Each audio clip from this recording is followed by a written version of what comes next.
নমস্কার, কেমন আছেন সবাই? এমবি পাহাড়িয়া চ্যানেলের আরেকটি নতুন ব্লগে আপনাদের স্বাগত জানাই। আজ ২রা ফেব্রুয়ারি রবিবার, সরস্বতী পুজো, কিন্তু ভিডিওটা আপনারা হয়তো তার অনেক দিন পরেই পাবেন। তো আজকের ভিডিওটা বিশেষ স্পেশাল আছে, আমি আগের দিনের ভিডিওতে বলে দিয়েছিলাম। তো তার জন্য আপনারা সঙ্গে থাকুন, পুরো ভিডিও দেখুন। আর এই কুসুম কলির সাথে আপনাদের সকাল সকাল দর্শন করে দিলাম। তো যাই হোক, দেখুন সবাই রেডি হয়ে নিচ্ছি। আমরা আজকে চলে যাব এক জায়গায় ঘুরতে, যার বহুদিনের ইচ্ছে আমার মনে সুপ্ত হয়েছিল। তো সেই ইচ্ছে পূরণ করার জন্যই আজকে আমরা চলে যাচ্ছি বর্ধমানে সেই দয়াময়ী কৃষ্ণকালী মায়ের মন্দিরে। মায়ের মন্দিরে যাওয়ার ইচ্ছে অনেক দিন থেকে, কিন্তু যাব করে হচ্ছিল না। তো এবার কেন জানি মাই হয়তো টেনে নিল মন্দিরে আসার জন্য, তাই আমরা সবাই মিলেই রেডি হয়ে গেলাম মন্দিরে যাওয়ার জন্য। কলকাতা এসছি ওর ছোট পিসির বাড়িতে, তো এখান থেকেই আমরা যাচ্ছি মন্দিরে। এই যে দিদি যাচ্ছে, কিন্তু ছোট পিসি যাচ্ছে না। আমরা রুবি আর সায়েন্স সিটির মাঝখানে আছি। যারা এদিক থেকে যাবেন তারা এখান থেকেই বাস ধরে চলে যাবেন প্রথম বিধাননগর স্টেশনে, তারপরে ওখান থেকে অ্যাভেলেবেল লোকাল ট্রেন আছে বর্ধমান যাওয়ার। তো দেখুন আমরা বিধাননগর পৌঁছে গেছি, আর এখানে টিকিট কেটে ট্রেনের জন্য ওয়েটও করতে হয়নি, কিছুক্ষণ পরেই ট্রেন চলে এসছে। তো সবাই মিলে যাওয়ার যে আনন্দটা আজকে আমরা ভীষণভাবে এনজয় করে গেলাম। আর মায়ের মন্দিরে যাব, সেটা তো একটা মনের কোনায় যেন আনন্দ সুপ্তই আছে। তো চলুন, একটু কিছুক্ষণের পরেই আমরা ট্রেনে উঠে যাব। আর প্রত্যেকেই আমরা না খেয়েই আছি, এখনো চা বিস্কিট খেয়েছি। আর মন্দিরে যাওয়ার এমন কোনো নিয়ম নেই যে না খেয়েই যেতে হবে। মঙ্গলা মা অবশ্যই সবসময় বলেন নিরামিষ ভাত তরকারি খেয়ে এসেও মায়ের পুজো দেওয়া যায়, কিন্তু যেহেতু আমরা অনেক সকালে বেরিয়েছি তার জন্য চা বিস্কিট খেয়েই বেরিয়েছি। আর ট্রেনের মধ্যে বসে থেকে দেখুন, আপনাদেরকে একটু দেখাচ্ছি পয়সার জন্য ছোট ছোট এই বাচ্চাগুলো কি করে আর না করে।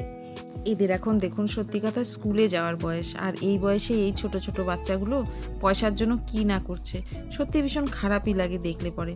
কিন্তু কিছু করার নেই, এই যে পয়সাটা দিতেই ছো মেরে নিয়ে নিল, আর ভিডিও করছি দেখে আরো বেশি করে এসে নেচে দিচ্ছে।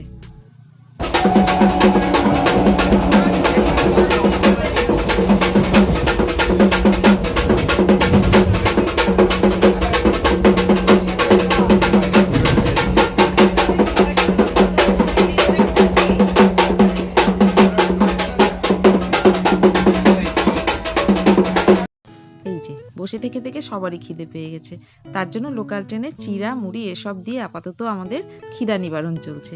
যেহেতু মন্দিরে না খেয়ে যাওয়ার কোনো নিয়ম নেই, তাই আমরা হালকা পাতলা কিছু খেয়ে নিলাম। তো চলুন, আমরা নেমে গেছি ট্রেন থেকে। ৮ নাম্বার প্ল্যাটফর্ম দিয়ে আমরা চলে আসলাম এই সামনের দিকে।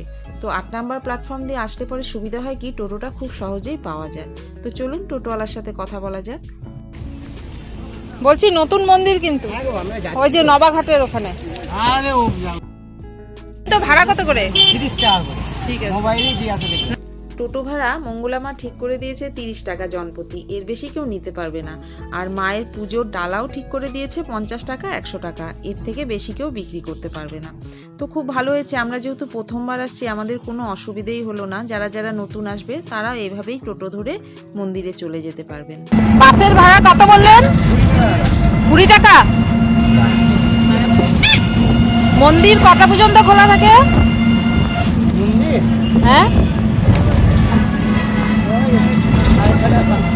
6:30 7টা। আপনারা ততক্ষণ প্যাসেঞ্জার নিয়ে যান? বিকেলের দিকে সেরকম হয় না, ভিড়টা বেশি সকালেই হয়। ও আচ্ছা, এই রাস্তাটাকে বলে কালনা রোড। ওখানে স্ট্যান্ডে লাইন দেন? ওখানে আলাদা টোটো আছে? আচ্ছা, তার জন্য পয়সা টয়সা নেয় না? হ্যাঁ, আচ্ছা।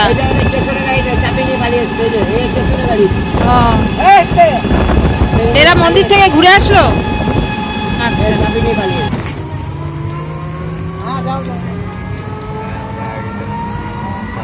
প্রচুর মানুষ সকাল থেকে যাচ্ছে আর আসছে, টোটোওয়ালারা একজন আর একজনকে নিয়ে যাচ্ছে আর আসছে। আমরা যেহেতু একটু লেটে বেরিয়েছি, তার জন্য আমাদের পৌঁছতে পৌঁছতে দুপুর হয়ে গেছে। মোটামুটি 2টো নাগাদ আমরা মন্দিরে পৌঁছেছি।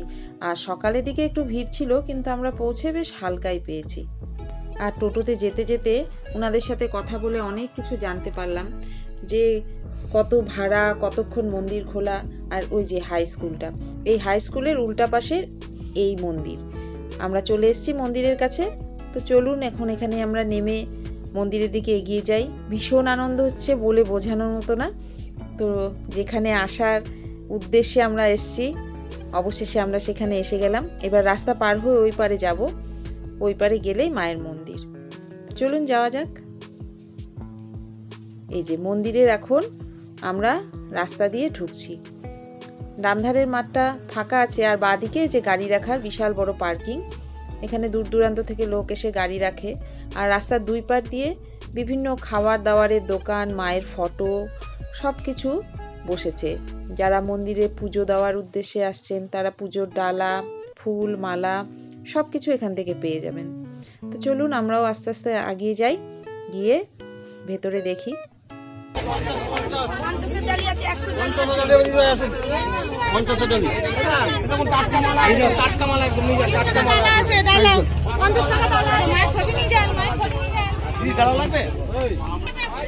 তো আমরা ঢুকে গেলাম মন্দিরে।